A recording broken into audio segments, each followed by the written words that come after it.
Welcome to Starbound. My name is the Voice Ogre. I'll be your narrator today. But before we get started with the video, let me ask to see if you're subscribed real quick. If you're not, it's fine, but it's free, and it will let you know whenever we post new videos. Thank you. The private shuttle descended through wisps of rose gold clouds, giving Brock Hansen his first glimpse of the Sunspire Academy, the most prestigious school in the galaxy. Though he wondered why it was in the singular. Sprawling spires of copper and bronze stretched towards the sky, their surfaces catching the light of the system's ancient star and setting the entire cityscape ablaze in a metric brilliance. The sight might have taken his breath away if he wasn't so determined to hate everything about it. "Your residence is located in the western quarter, young master," the pilot announced in carefully practiced English. "Should I arrange for a guide to escort you to your first class?" "No thanks." Brock ran a hand through his brown hair, deliberately messing up the careful styling his father's servants had insisted on. "I got the nav system." The shuttle touched down on one of the countless landing pads dotting the university grounds. As the door slid open, Brock caught snippets of conversation in dozens of languages, all being simultaneously translated by the small device in his ear. Most of them seemed to be about him. "Is that really the human student? Gabriel Hansen's son?" Brock stepped out into the artificial sunlight, his boots clicking against the metal platform.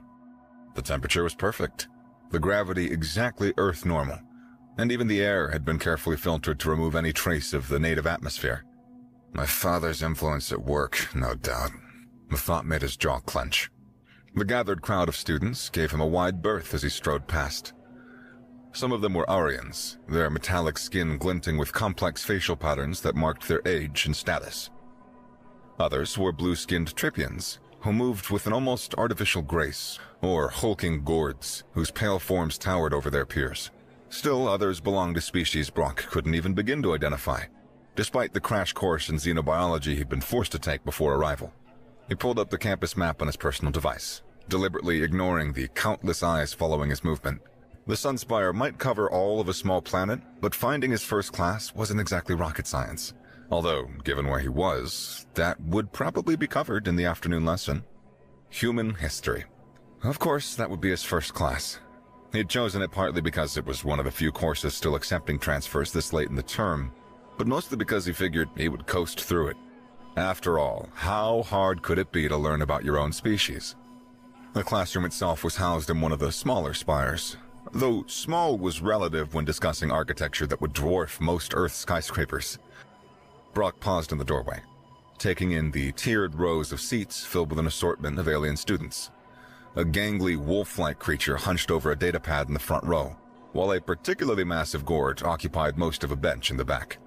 One of the Aryan students stood, mouth opening to speak, but whatever they planned to say was cut off by the arrival of the professor. The entire class fell silent as Professor Oubliette entered, his gold skin almost entirely covered by intricate swirling patterns that spoke of considerable age and status. The simple, practical cut of his clothing stood in stark contrast to the ornate markings on his face. Brock slipped into an empty seat, already mapping out how he'd spend the rest of his enforced exile at this prestigious institution. The professor began arranging his materials with methodical precision, and Brock couldn't help but notice how even that simple action drew the rapt attention of every other student in the room. Well, almost every student. The Gord in the back was openly staring at Brock, pale eyes narrowed in what might have been curiosity or challenge. Brock met his gaze evenly, one corner of his mouth quirking up with a slight smile. If the brute was looking to establish dominance, he'd picked the wrong human to intimidate. "Welcome, class." Professor Oubliette's voice carried easily through the room. "Today, we begin our exploration of humanity's brief but remarkable history. And it seems we are fortunate enough to have a primary source joining us." All eyes turned to Brock, though he noticed the Gord in the back was already watching him with an unsettling intensity. There was something predatory in those pale eyes, all four of them, that spoke of barely contained aggression. "Mr. Hansen," Professor Oubliette gestured to the front of the room. "Perhaps you would be willing to introduce yourself to the class?" Brock considered refusing, but decided against it.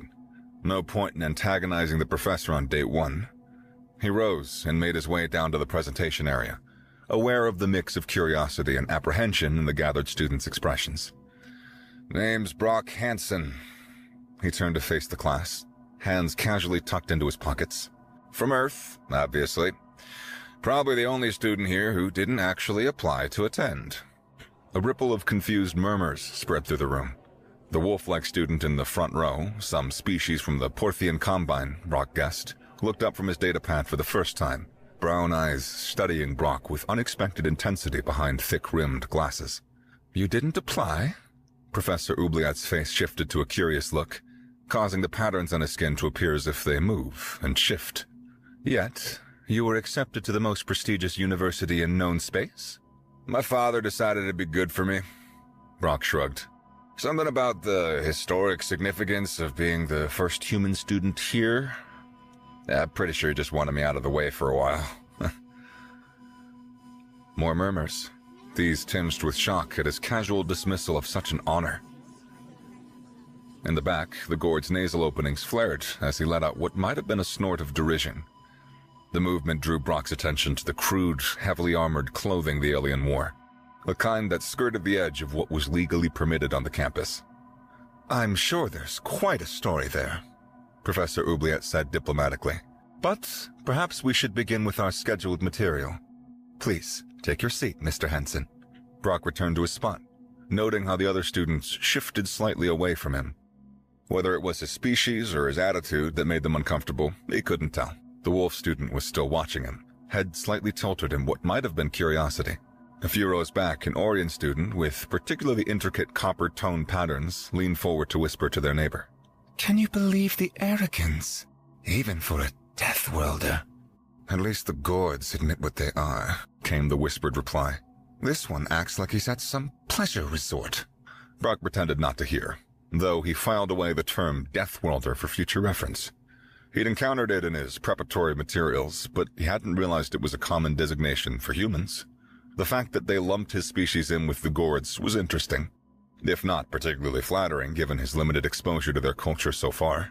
The professor activated the room's holographic display, filling the air with a timeline of human history.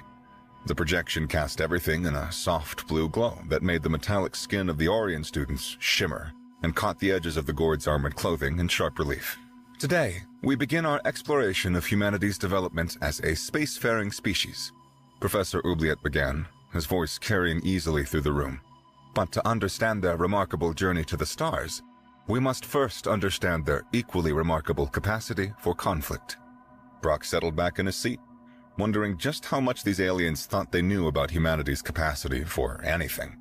Behind him, he could hear the gourd shifting restlessly, the movement accompanied by a soft scraping sound that suggested those crude armor plates weren't just for show. Professor Oubliette began with prehistory, and Brock found his attention wandering to the view outside. Through the crystalline windows of the spire, he could see vessels of various sizes moving through designated flight lanes between the towering structures. Somewhere out there was his private dorm, another gift from his father that felt more like a cage than a comfort. The familiar ache of homesickness twisted in his gut. Right now, his friends back on Earth would be starting their first semester at regular colleges. Jake would be rushing that fraternity they'd talked about all through senior year. Sarah would be pursuing her dreams in art school. Meanwhile, he was stuck here, forced to be a historic first just because his father thought it would look good for the company. The agricultural revolution marked humanity's first major societal shift, Professor Oubliette continued, his simple attire contrasting sharply with the ornate historical imagery floating above the class.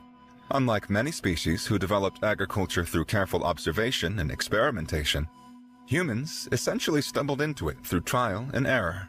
Brock suppressed a smile as several students frantically recorded this detail. If they thought that was interesting, wait till they learned about how humans discovered which mushrooms were edible.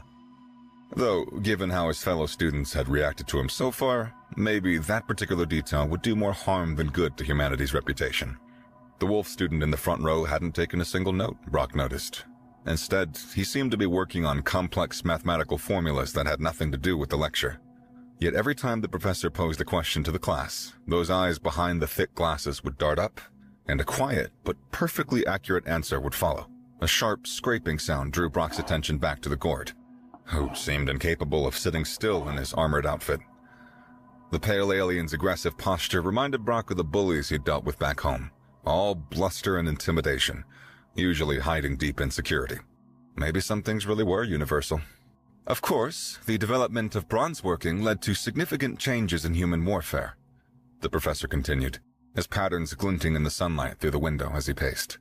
Though perhaps not as dramatic as many species experienced. The lecture continued, and Brock found himself plotting out his approach to university life. Sure, he hadn't wanted to come here, but he was stuck here for at least a year. Might as well make the best of it. Build a reputation as someone approachable but not soft. Knowledgeable but not arrogant. Balance the whole Deathworlder thing they seem so fixated on with enough charm to avoid being feared. Beyond the windows, the sun of Arius II cast its golden light across the sprawling campus. Somewhere in those countless spires, other classes were in session, covering everything from quantum mechanics to xenobiology. The sheer scale of knowledge contained within this institution was humbling, even if Brock would never admit that out loud. The holographic display shifted again, moving into more recent history. The professor began discussing the rapid technological advancement humans had shown in developing weapons of war, and Brock's attention snapped back to the lecture. Something about the images being displayed seemed wrong.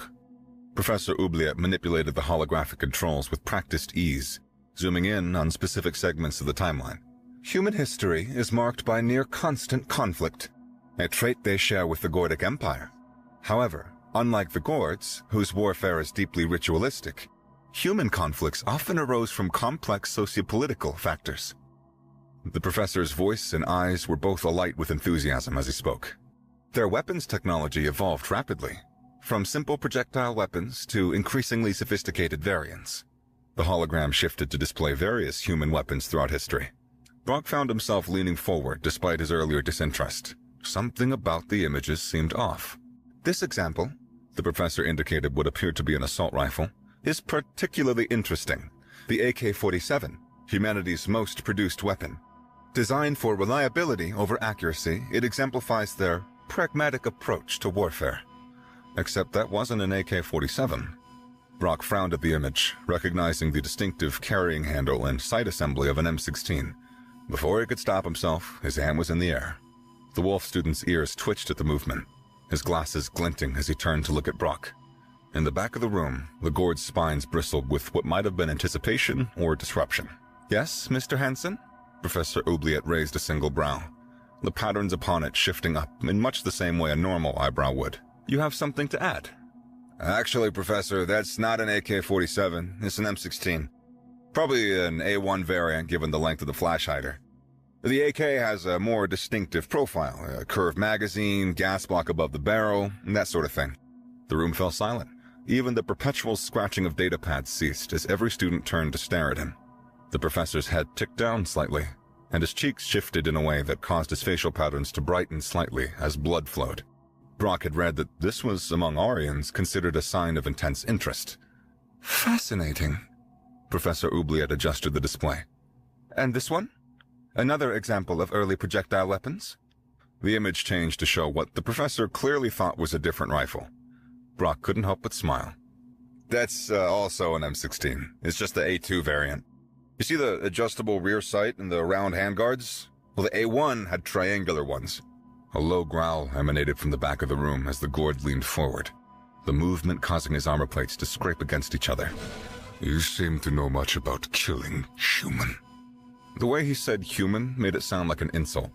Several students tensed at the aggression in his tone, but Brock kept his response casual. And they're just tools, like anything else. Known for their reliability and ease of maintenance. The M16 platform is actually pretty famous for... Tools of death, the Gord interrupted, his four eyes narrowing. Yet you speak of them like toys. The wolf student had fully turned in his seat now, his attention darting between Brock and the Gord with analytical intensity.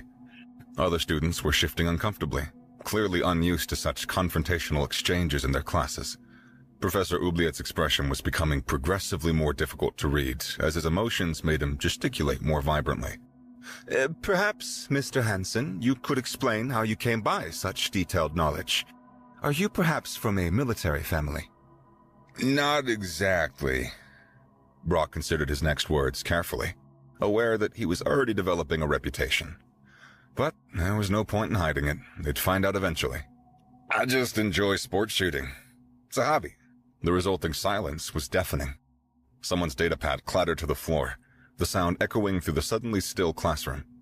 Even the guard seemed taken aback, his aggressive posture shifting to something more akin to confusion. Professor Oubliette's facial pattern were practically dancing as his mouth rapidly ran and head movements became erratic. It seems when he's excited, he just can't hold himself still. A hobby, you say? Would you be willing to elaborate on this? Recreational use of weapons. The professor's enthusiasm was infectious, spreading through the classroom despite, or perhaps because of, the lingering shock. Even the guard's aggressive posture had shifted to something more akin to genuine curiosity, his spine settling back into their relaxed position. A demonstration would be invaluable, Professor Oubliette said, his eyes filled with academic excitement. Though I understand if you would prefer not to. I got my gear back at my dorm, Brock interrupted, warming up to the idea despite his initial reluctance. Maybe this was the perfect opportunity to show them that humans weren't just violent Deathworlders. And a proper range setup. Father insisted on it. Probably the one thing that we agreed on. The wolf student's ears perked up at this, his first obvious display of interest in the proceedings. Your private residence has a dedicated firing range? He asked, voice quiet but clear. Among other things. Brock nodded. The whole facility's pretty well equipped. Whispers rippled through the classroom as this casual mention of private accommodations. Most students, even those from wealthy families, lived in the standard dormitory spires. Private residences were typically reserved for visiting dignitaries or senior faculty. Your father must be quite influential, one of the Aryan students observed. Their copper tone patterns held an almost envious shade of green. Though surely that was a coincidence. Brock shrugged. He likes to throw money at things. It makes him feel important. The professor quickly seized control of the situation before the discussion could derail further. If you're willing to demonstrate your hobby, I believe this would make an excellent practical lesson. The shuttle bay is just 2 levels down. The class moved with barely contained excitement. Datapads clutched close as they filed out of the room. The guard lingered near the back, his pale eyes fixed on Brock with an unreadable expression. The shuttle bay turned out to be more like a small starport, with vessels of various sizes arranged in neat rows. Their assigned transport was a sleek passenger model, its interior arranged in tiered seating reminiscent of the classroom. How far is your residence, Mr. Hansen? Professor Oubliette asked as the class boarded.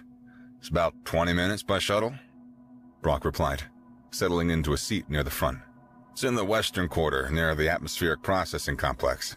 The wolf student, who had somehow ended up in the seat beside him, looked up from his datapad. The premium resident district, he muttered, more to himself than anyone else. Interesting. The shuttle lifted off smoothly, joining one of the designated flight lanes that wove between the massive spires. From this height, the true scale of the university became apparent. Buildings stretched to the horizon in every direction, their copper and bronze surfaces creating a metallic forest that sparkled in the sunlight. Is it true that humans consider projectile weapons entertaining? A Trepian student a few rows back asked, their blue skin almost luminescent in the filtered sunlight streaming through the shuttle's windows. Some of us do, Brock answered carefully. It's about skill and precision more than anything else, like any sport. Sport, the guard repeated from his position at the rear of the shuttle, the word coming out like a challenge. His armor pressed against and slightly dented the seat as he leaned forward. You play with weapons of war for amusement. We turn lots of things into sports, Brock said, keeping his tone casual. Martial arts, archery, even throwing heavy objects for distance. Humans like to compete. The professor spoke as if hypnotized, absorbing new information with all the focus of a dedicated academic. Fascinating. The recreational militarization of potentially lethal activities. This could explain much about human cultural development. The shuttle banked gently, descending toward a cluster of private residences that stood slightly apart from the main campus. Brock's temporary home was easily identifiable by the large landing pad and the subtle but effective security measures his father had insisted upon. Fair warning, Brock said as they approached. The targeting system is pretty basic compared to what you're probably used to. We keep things old school in sports shooting. Not that any of you will be using them unless you brought your own. I doubt any of you are licensed for human firearms.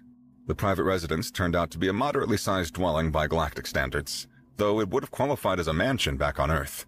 Brock led the group through a series of security checkpoints. each one scanning them with unobtrusive but thorough precision. "The range is through here," he said, gesturing towards a sealed doorway. "But first, we gotta stop by the equipment room. Everyone needs proper ear protection." "Ear protection?" the wolf student murmured, curiously tilting his head. Brock paid no mind. He figured the aliens just weren't used to bullets or something, especially if sport shooting is such a foreign concept to them. The equipment room was a testament to his father's thoroughness. Rows of protective gear lined the walls, each piece properly maintained and stored according to strict safety protocols. Brock began distributing hearing protection, taking care to find appropriate sizes for the various alien physiologies. "These were custom-made," the professor observed, examining one of the devices. "Your father anticipated visitors." "He likes to be prepared," Brock replied, helping one of the Orion students adjust their protection. "Though I doubt he expected the entire class to show up on day one." The Gord stood near the back, regarding the protective gear with obvious skepticism. His pale skin seemed almost luminescent under the room's lighting, and his spines had taken on a slight bristle that suggested uncertainty rather than aggression. "This seems excessive for simple sport," he rumbled, though he accepted the specially reinforced protection Brock offered him. Brock moved to a secure cabinet and pressed his hand against another scanner. The door slid open with a soft hiss, revealing his personal collection. He selected his favorite piece, a classic over-under shotgun that had been in the family for generations. The wood gleamed with careful maintenance, and the metal surfaces caught the light with mirror precision. The professor once again began his response with his favorite word. "Fascinating. Is this a common model amongst human sport shooters?" "Common enough," Brock answered, checking the weapon with practiced ease. His movements were smooth and confident. He may not be a grizzled vet, but he'd been sport shooting since he was 12. "It's traditional for clay shooting.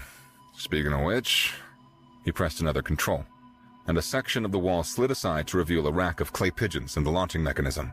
Several students jumped at the movement, but the wolf student merely adjusted his glasses and leaned closer, studying the simple mechanical device with obvious interest. "The launcher's automated," Brock explained, loading the magazine. "The basic stuff, really. Springs and timing mechanisms." "How primitive," one of the Orion students whispered, though they more so sounded intrigued than dismissive. Brock led them through another set of security doors and out onto the range proper. The space was open to the sky, but enclosed by energy fields that would contain any stray shots. A control panel near the firing position allowed for various launching patterns and speeds. "Everyone stay behind the safety line," he instructed, indicating a clearly marked boundary. "And make sure your hearing protection's secure. These things can get pretty loud." The class arranged themselves with varying degrees of nervousness, all eyes fixed on the weapon in Brock's hands. The professor stood slightly apart as he recorded everything with his datapad. "You ready for your first look at human sport shooting?" Brock asked, settling into position. He couldn't help but grin at their mix of anticipation and apprehension. If they were this nervous about what they assumed were practice rounds, this was gonna be interesting. Brock settled into his stance, the familiar weight of the shotgun comfortable against his shoulder. He'd done this thousands of times before. It's practically meditation at this point. "Pull!" he called out clearly. The launcher whirred to life, and the clay disc arced through the air on a perfect trajectory. Brock tracked it smoothly, his breathing steady as he led the target just so... Crack! The shot echoed across the range, and the clay disc shattered into a shower of fragments.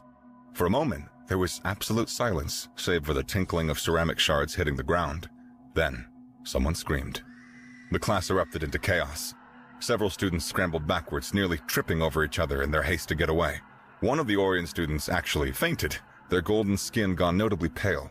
The professor stood frozen, his eyes wide with a mix of terror and fascination. "Those are live rounds!" The Trepian student who had asked about entertainment earlier pressed themselves against the back wall, their blue skin taking on an almost ghostly pallor.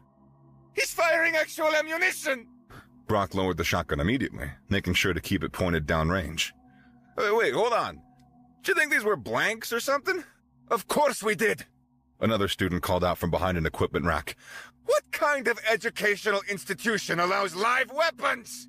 The wolf student hadn't moved from his position, though his ears were flat against his head and his tail completely rigid. His glasses had slipped down his nose, but he seemed too shocked to adjust them. "No one uses live ammunition for sport," the Gord growled, though Brock noticed he hadn't retreated like the others. If anything, he'd stepped forward, his four eyes intense with... Was that respect? Not even in the Empire. But how else would you hit the clays? Brock asked, genuinely confused. You need the shot to spread to... He cut himself off, suddenly realizing just how many of his classmates were genuinely frightened. Look, this is completely normal on Earth. Sports shooting is regulated, sure, but it's just a hobby, like archery or fencing. You consider weapons that can kill to be hobbies? One of the students who had taken cover called out. We consider lots of potentially dangerous things to be hobbies, Brock explained, carefully engaging the safety and lowering the shotgun to a rest position. Rock climbing, martial arts, racing vehicles.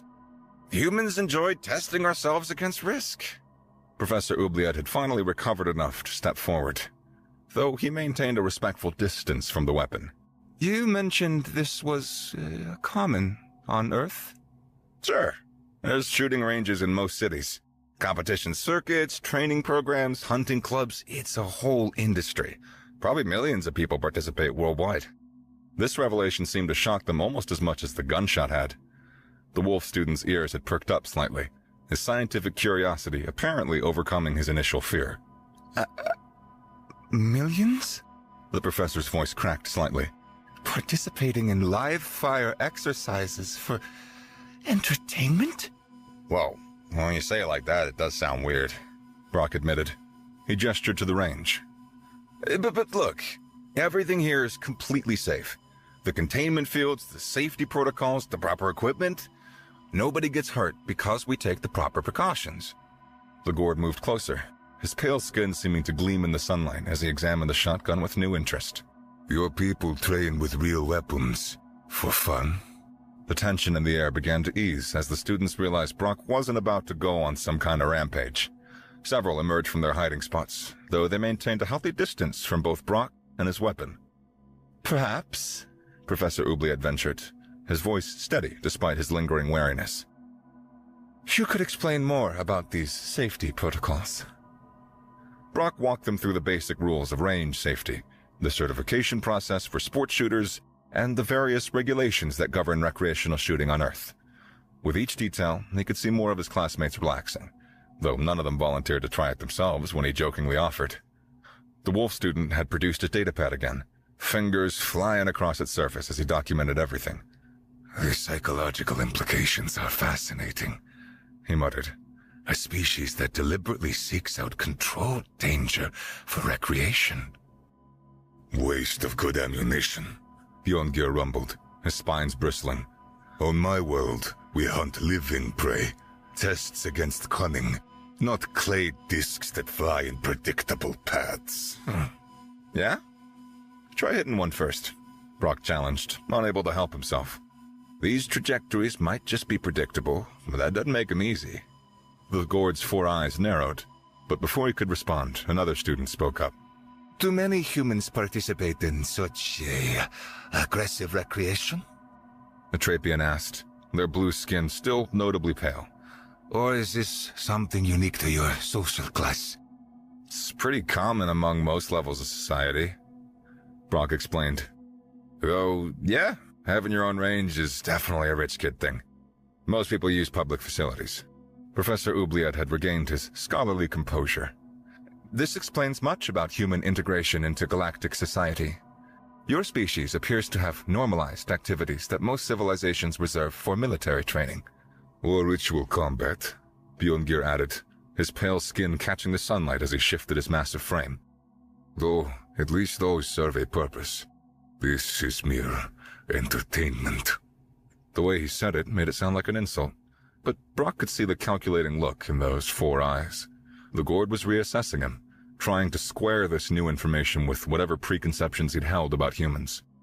I got a whole collection of competition medals back home, Brock said casually, making sure to catch Bjorngir's gaze. Turns out, humans are pretty good at turning dangerous things into sports. We got the saying, practice makes perfect. Several students tensed at what they clearly interpreted as a challenge, but Bjorngir's response was unexpected. He laughed, a deep, resonating sound that made his spines quiver.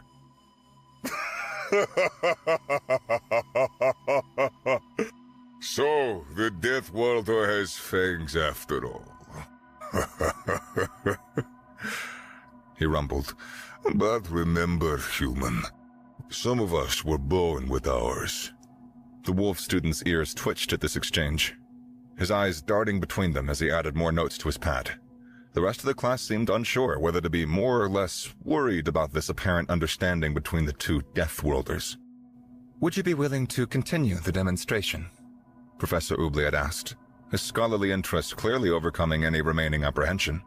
"This is precisely the kind of cultural insight our xenohistory studies require." Brock checked his ammunition supply and nodded. "Sure. Though fair warning, it only gets louder from here." Over the next hour, Brock demonstrated various shooting techniques, taking care to explain each step and safety measure. He kept his movements deliberate and his weapon pointed downrange, noting how the students' flinches grew less pronounced with each shot. "The spread pattern is determined by the choke," he explained, retrieving a fragment of clay to show the class. "See these marks? Each pellet leaves its own signature. In competition, judges can verify your hits by examining the break patterns." The wolf student had drawn closer, his scientific curiosity evidently overwhelming his earlier caution. "The mathematics of the dispersion must be fascinating," he said, adjusting his glasses as he examined the fragment. "Have you studied the aerodynamics involved?" "Not really my thing," Brock admitted with an easy smile. "I just practice it until I get it right. But I got some technical manuals in the equipment room if you're interested." Several other students had gathered around to examine the fragment, their earlier fear replaced by academic interest. Even some of the Orions, who generally prided themselves on maintaining dignified distances, had joined the impromptu discussion. "Your control is impressive," one of them noted, golden skin gleaming as they traced the pellet marks. "Though I still question the wisdom of such activities." "Hey, that's fair," Brock replied, carefully storing his weapon. "Definitely not for everyone. But neither is zero-G dancing or deep space freediving, and plenty of species do those." This earned him a few chuckles, and he could see several students nodding in agreement. The tension in the air had almost completely dissipated, replaced by the kind of casual academic discourse he'd expected from the galaxy's most prestigious university. From his position near the back of the group, Bjorngir watched the exchange with growing intensity. His pale skin seemed to take on an almost metallic sheen as his spines bristled with barely contained emotion. "You make light of weapons," the Gord growled, cutting through the conversation. "Play with them like toys, and they welcome you for it. But when I speak of true combat, of honorable battle, they recoil." The other students shifted uncomfortably, several taking unconscious steps away from the massive alien. Brock noticed how their expressions changed, from the relaxed engagement of academic discourse to the wary distance he'd seen them display earlier. "Different cultures, different perspectives," Brock offered diplomatically. "Humans just happen to have found a middle ground between—" "You are soft," Bjorngir interrupted, his armor plate scraping as he straightened to his full height. "You dress up petty violence in pretty words and safety protocols. At least my people acknowledge what we are." The wolf student's ears had flattened against his head again, but his eyes were sharp behind his glasses as they darted between the two Deathworlders. His datapad was forgotten in his hands, all pretense of academic documentation abandoned in the face of growing tension. But Brock just smiled and began packing away his equipment. "Maybe," he agreed easily. "Or maybe there's more than one way to be strong. Either way, I appreciate everyone coming out to learn about human culture. Even the parts that might seem strange at first." The casual dismissal seemed to throw Bjorngir more than any challenge could have.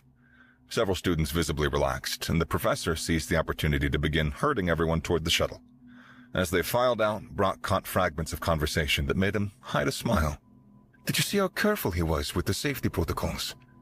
"I suppose if it's properly regulated, Really quite interesting from an academic perspective." Bjorngir lingered behind the group, his four eyes fixed on Brock with an unreadable expression. For a moment, it seemed he might say something more, but instead he turned sharply and stalked toward the shuttle, his armor creaking with each aggressive step. The wolf student was the last to leave, pausing at the door. "Fascinating," he murmured, though whether he was referring to the shooting demonstration or the social dynamics that had played out, Brock couldn't tell. The next morning found Brock navigating the university's winding corridors with considerably less attention than he had the day before. The whispers still followed him, but their tone had shifted noticeably. That goes the human. Did you hear about the demonstration? They say he's actually quite... He was so busy pretending not to notice the attention that he almost missed the striking figure waiting by his classroom door. Almost, but not quite, and would have been difficult to overlook somebody who seemed to command the very light around them. The Trepian's sapphire skin caught the morning sun streaming through the windows, creating an almost ethereal glow. Her blazing orange hair cascaded in artistic waves that suggested hours of careful styling. And her outfit, something that looked like it belonged on a fashion runway rather than a classroom. It fit her curves with obvious custom precision.